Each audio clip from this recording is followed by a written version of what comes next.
Okay, hello and welcome to the lunchtime webinar from the Student Engagement Partnership, which is about an update on a research project that we ran last year, which Education Academy was done in partnership with Professor Liz Thomas and her associates, who conducted the academic research part of the project. Our presentation today is about how independent learning affects the student experience. I'm going to give you some of the highlights from the report from the research that we did, looking at students' perspectives from peer reviews. So, is go through a little bit about the background of where the study came from, but also how we actually did the research, because hopefully you might take something from the actual process that we used, maybe something that you want to adapt and use yourselves, perhaps using a student peer-led approach. Then some of the highlights from the findings that I can go through, which will include quite a few quotes from research, expectations compared with the experiences, some about the challenges, preparation and support. And we'll have a bit of a discussion if we can, but I know we haven't got that many participants today, so I might just give you some challenging questions to go away with, to think about how this might impact your own work. So the study, this was, as I said, funded by the Higher Education Academy and was taken as a partnership between Professor Thomas and her associates, National Union of Students, who the Student Engagement Partnership in turn to run the project. And so the authors are Professors Liz Thomas and Christine Hawkins, Doctors James Ottaway and Robert Jones, and that's Dr. Debbie McVitie, Ethel and myself, running the project. We also used and recruited 14 peer researchers from different institutions. For the previous project that was run solely by Liz Thomas, next to this, which is about effective practice in the design of directed independent learning opportunities, there's a report you can read on site about that. And the lecture is all about understanding student perspectives and experience. So it's very much driven by exploring students' conceptions and experiences of independent learning, including how students are made aware of its role in higher education, how to prepared for it within the context of their discipline, how they've approached it. So one of the things behind this is, of course, the eternal debate about the contact time and what that means in terms of the student experience, and actually what that means in terms of teaching and learning. How the universities, well, all universities really, will say that it's not simply about the hours per week that you have in the lecture theatre, but about the work that goes on in between lecture theatre visits weekly. And what we're trying to get to as well, you know, what are universities out there doing to support students with this? What kind of things can they put in place to be a little more active in terms of filling the space between lectures? That's not just, you know, lecture now, go away and read in your own time, which is sort of very approach to this. And trying to learn a bit more about this picture, about what it means.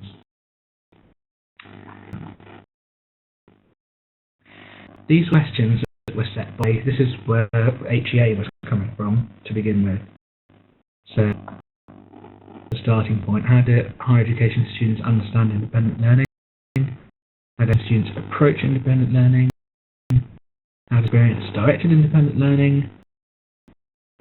Students introduced and prepared for different forms of learning.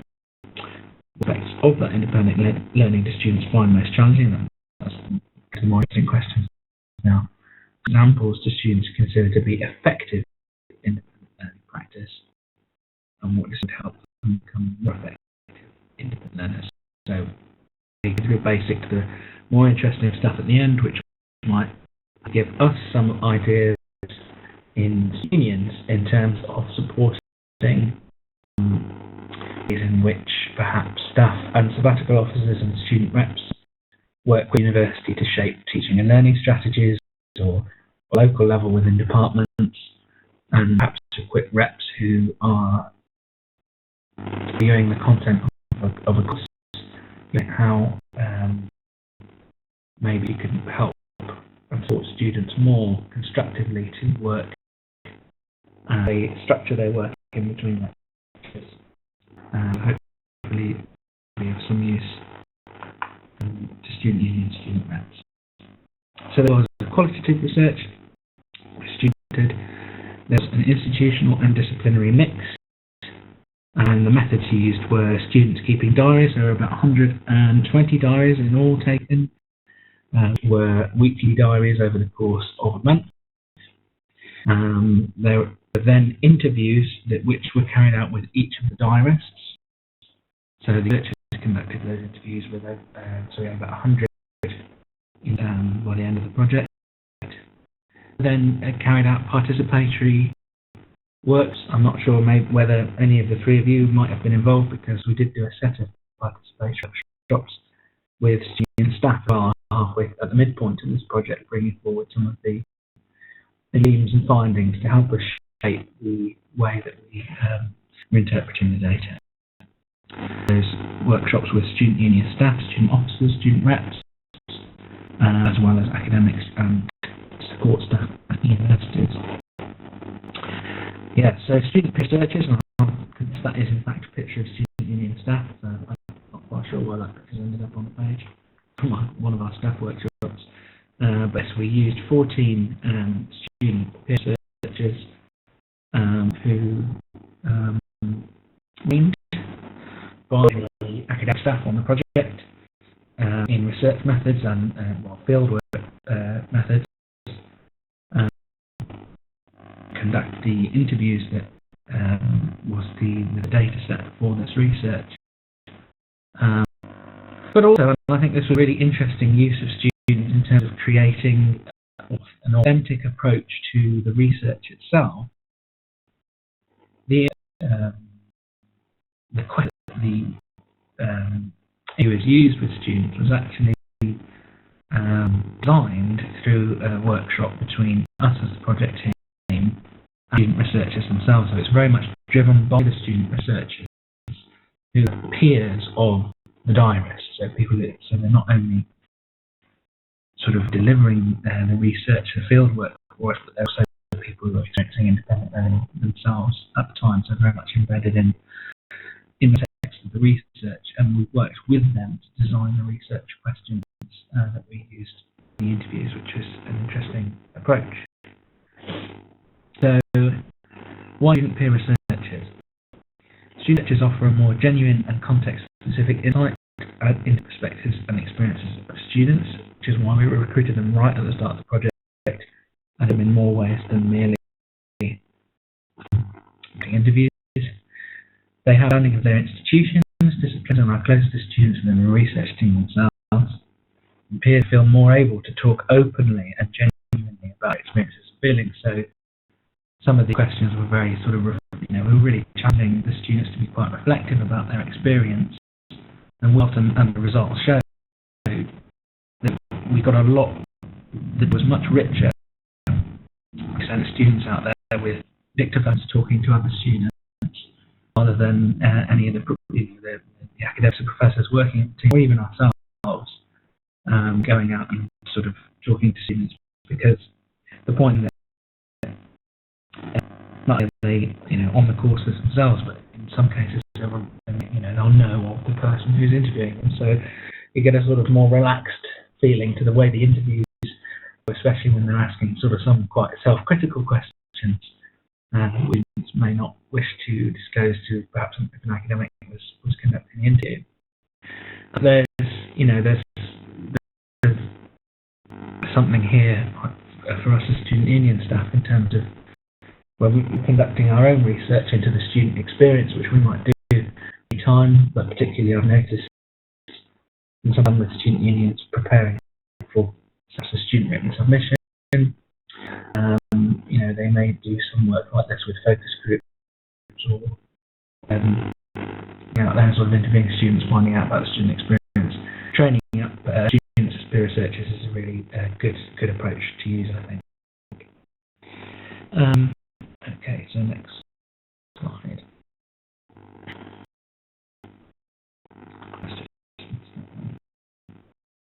So the analytical process the research team took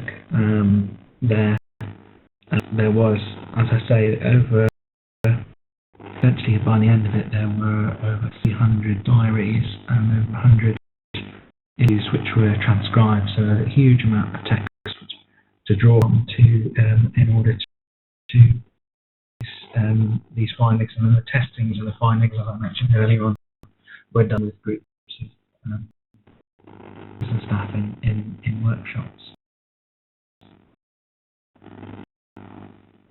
So the image that came up sort of halfway through was looking at a sort of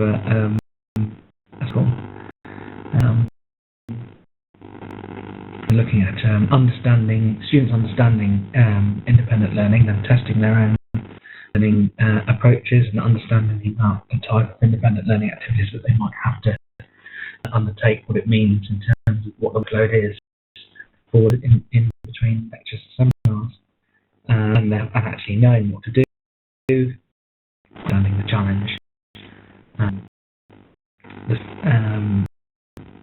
what actually direct independent learning is a very key theme, but also understand what students do to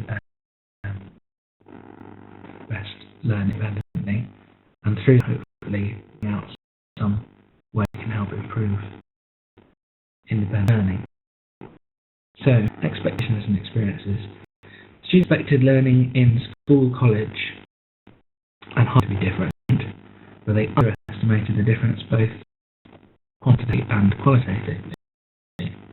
So surprised that they bore more responsibility for the contents of their learning, and that learning was not monitored. And the expectations about the amount of time, aspirational and unrealistic. It's more just sort of reading a book, get information, learning that information, but that would be about it. I think it's a bit different in the way that you have to actually use the knowledge at the same time that you might learn and sort of apply it a bit more, rather than just to retain the information. As a psychology student, independent study is 2 hours to every hour in length, but I do not know anyone who can fit that amount of independent study in. So to rely on study skills from school, which were not always appropriate, so developing or using other techniques was viewed as risky. They developed their understanding of independent learning by trial and error, rather than it being transmitted to them by a disciplinary community, and some students just did not develop these skills. Many focused on narrow or direct tasks, so reviewing lecture notes, organising their time, or memorising information, and they were driven by assessment priorities and focused on making the grade. A couple more quotes like that. And this is a Year 4 marketing student. If there are no criteria of what you're getting marked on, it becomes increasingly difficult to be able to learn effectively to grades, because people do want to learn, but also their priority at university is to get a good grade. So people rather know how to get a 2-1 than really learn a lot, but actually when they get their results back, they fail. And the Year 3 civil engineering student, it was difficult because there are a lot of texts to read. I'm not sure which ones are more useful than the others. I have to read them all before finally on picking the right ones. Perhaps I could just ask my supervisor instead of getting lost on the internet.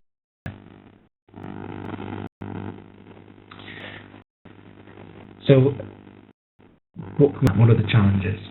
Students felt underprepared to become dependent learners on entry to higher education. They were gained information from open days and induction, but too much information, and that didn't sink in. I think that's quite an important broader point. They felt overwhelmed by the volume of work. They struggled to juggle their academic and other priorities. Not what to do made it more stressful and led to low motivation and procrastination. This was reinforced by the perceived lack of relevance to tasks. Genderfied academic skills and resources is as well.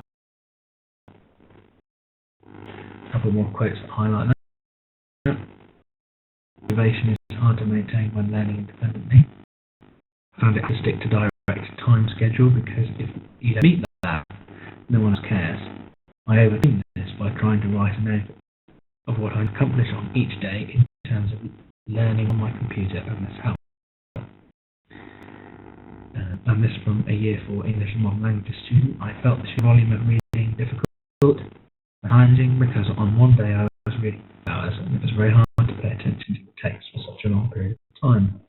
It would also help if I'd gotten some more guidance about what to read. I know the article is relevant to what I'm going to be writing about in my essay, but it's much easier to put the time in reading the text. So reading here about people are a huge amount of direction in their independent learning and are perhaps quite underprepared in terms of developing the necessary skills to learn in that way in the first year of their course. As we found that students actually preferred explicit, clearly defined tasks with definite and tangible outcomes, which is actually more akin to school education. Students getting more direction from programme staff and were frustrated by poorly defined tasks. So again, more like school teaching. Students need to be aware of, know how, and when to use different learning tools. And to work with peers to help them undertake their independent learning. That last point is really an in one. And I think example of good practice that I've seen outside of the study involve where you can actually encourage learning through developing a learning community, through developing links with peers, and softer touch directed independent learning, but that involved work and group tasks can be effective. There's a couple more quotes there that sort of align with that point. The most difficult part of the independent learning this week was tackling an activity which I felt hopelessly out of my depth on, with no assistance from anyone but the internet. So that sort of reinforces the point I was making about more disciplined independent learning being sort of solitary in terms of the word independent, whereas actually, the support the development of a learning community could be quite positive. The next quote is, I didn't have much information to start my report on. I feel like my teacher does not know what he's really doing. The mission and guidelines he has made for the report are not suitable for the context we have to use in it. Sometimes I struggle with revision because it's so broad, it's a bit daunting. Sometimes I feel like I'm not sure if what's very effective is what I should actually be doing. Without direction of a teacher, you can also end up making mistakes and following through to the end of a question, wasting time and often disheartening you from continuing with the work. Not really wise nature.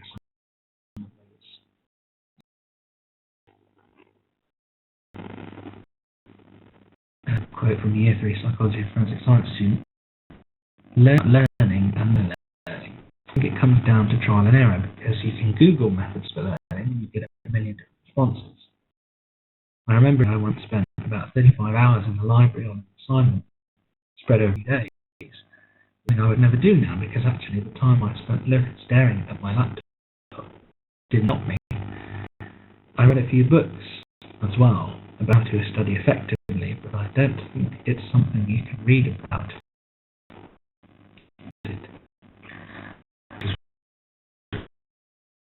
I think highlights the importance of learning as being something that could be embedded into the way courses. I think the way courses begin in this year, certainly not something that can be learned from sort of handbook or course handbook. I think that they could arrange meetings with people who have been through it get 40 years in, what did you do in the second year? How did it well with this? I think who's been there and done it well, their advice would be valuable. I went to them myself as, hi, can you tell me about this? Because I want to know who they are, and two, I don't know if they will help me. It's aligning the real, I think, of peer-led support groups, peer-led approaches to induction and transition in the first year, peer-led approaches to training on key skills, which is only examples actually of student unions leading on. All student unions or student in conjunction with academic departments or the central teaching and support unit.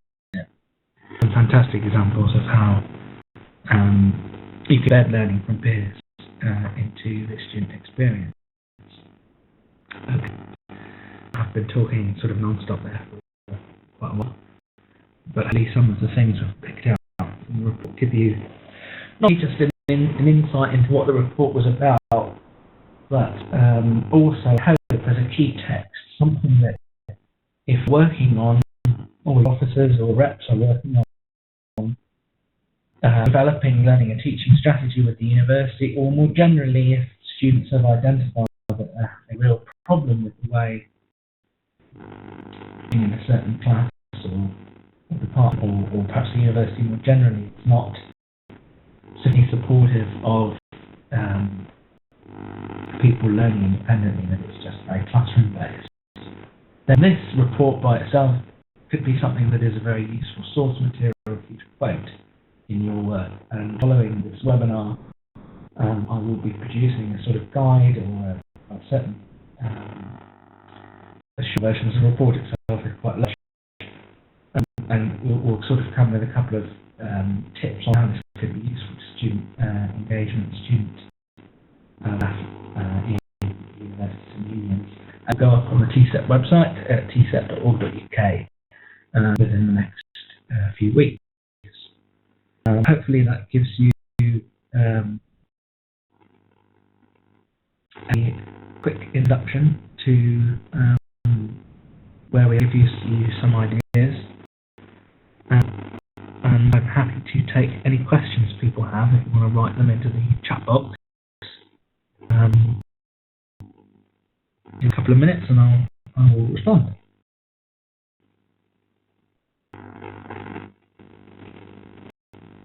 On screen there's some questions to think about to go, some questions to take away and think about.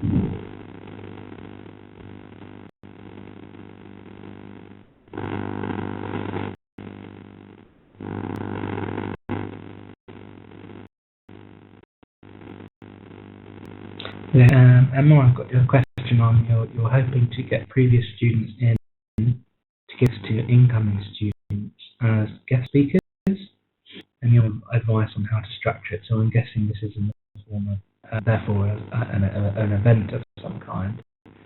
Guest speakers. Well, one of the things that sort of occurred straight away is that managing to get people in who have some interesting experience to reflect on. I think this is very valuable, as was found in my query in the research, and that we're hearing from people who've been through things recently, is just to get as much information from them as possible and record it and write it down, put it into written guides or little video vox pops. You find that a little bit more than a workshop, or record the workshop and turn it into something that people can use online and use it, to use several times over. In terms of your specific question, you mentioned that yes, Q&A.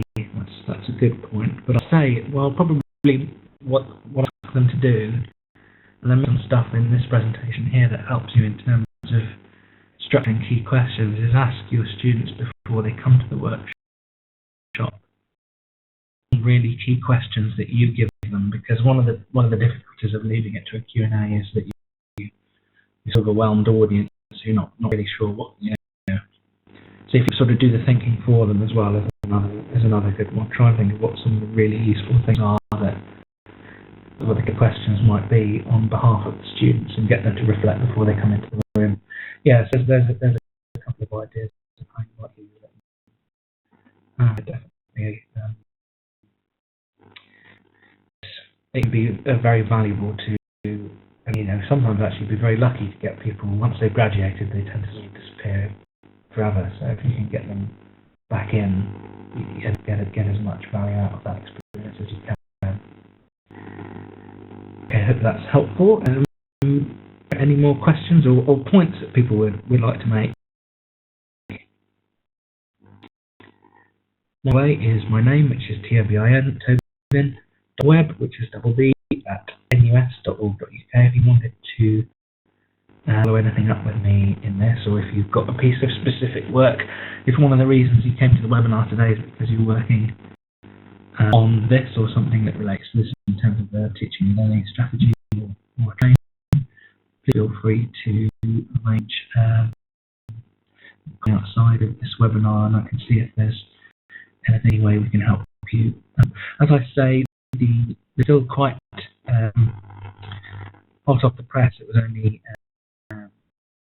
just before Christmas, so we're in the process of trying to translate the research into something that would be useful for us.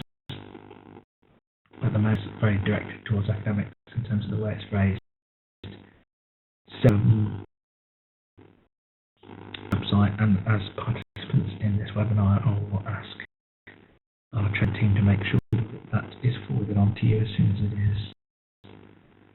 I'm not seeing any more questions popping up in the chat box, so we'll take that as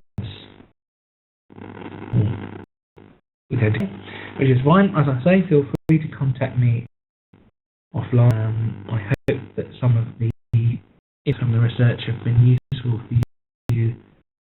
Tom, keep an eye out for the main resource that will come out. But for now, thank you very much for attending this lunchtime webinar. Thank you.